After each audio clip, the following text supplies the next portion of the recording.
यूं मान लीजिए एक छोटा बच्चा 1 महीने का काफ़ी देर से बहुत ज़ोर ज़ोर से रोए जा रहा है, तो हम उसके पास जाते हैं, उसके आंसुओं को पोंछ देते हैं इस उम्मीद में कि वो बच्चा अब रोना बंद कर देगा और चुप हो जाएगा। पर बात नहीं बनती है, वो बच्चा वापस से 2 मिनट के बाद उसी तेज़ी से ज़ोर ज़ोर से रोना शुरू कर देता है। तो इस बार हम जाते हैं और उसको अपने गोद में उठाकर लाड दुलार प्यार करके उसको चुप कराने की कोशिश करते हैं, पर बात नहीं बनती है, वो बच्चा वापस से ज़ोर ज़ोर से रोना शुरू कर देता है। तो इस बार हम जाते हैं उसके पास और उसको गाना सुनाकर और उसको इंटरटेन करके उसको मनाने की कोशिश करते हैं, उसको चुप कराने की कोशिश करते हैं, पर बात इस बार भी नहीं बनती है। क्या मालूम उस बच्चे के शरीर में कहीं तकलीफ हो रहा हो, क्या मालूम वो बच्चा बहुत ज़्यादा पेन में हो, बहुत ज़्यादा दर्द में हो, इसी कारण वो तब से इतना ज़ोर ज़ोर से रोए जा रहा है और आपके भरसक प्रयास करने के बावजूद भी वो चुप नहीं हो रहा है। तो आइए इसी कॉन्टेक्स्ट में ये हम समझने की कोशिश करते हैं कि आज के वक्त में जितनी सारी चिकित्सा पद्धतियां हैं वो इंसानी शरीर एवं इंसानी शरीर में हुई बीमारियों को किस तरीके से ठीक करने के बारे में सोचती है। अब देखिए, कंसीडर कीजिए कि ये पौधे का ये पत्ता सड़ गया है और बार बार सड़े जा रहा है और इसके कारण ये अपने आसपास के भी पूरे पत्तों को प्रभावित किए जा रहा है, राइट। तो इसमें मॉडर्न मेडिसिन, जिसे हम आधुनिक चिकित्सा पद्धति भी कह सकते हैं, वो किस तरीके से इसका इलाज करेगी।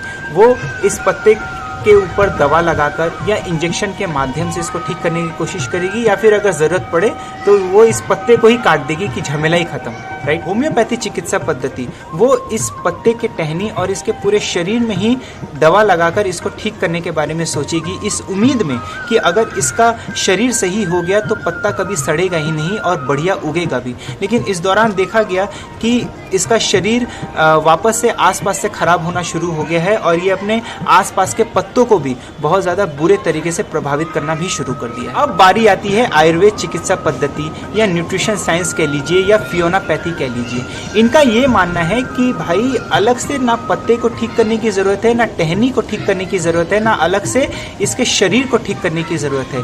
भाई इसके बीज को देखो, क्या मालूम इसके बीज में कोई डिफेक्ट हो, क्या मालूम इसके जड़ को सही से न्यूट्रिशन ना मिल रहा हो, जिसके कारण इसका पत्ता बार बार सड़ जा रहा है और अपने आसपास के भी पत्तों को प्रभावित कर रहा है। We have to treat the actual cause of the problem, the main problem is in the root, ये इनका मानना है, राइट। अब देखिए, इनमें से ना मैं किसी को बड़ा कह रहा हूँ, ना किसी को छोटा कह रहा हूँ, ना ही मैं किसी को गलत कह रहा हूँ, ना किसी को सही कह रहा हूँ। बस मैंने आपके सामने तथ्यों को रख दिया है कि किस प्रकार से आज के वक्त में ये सारी चिकित्सा पद्धतियाँ हमारे शरीर में हुई बीमारियों को ठीक करती है।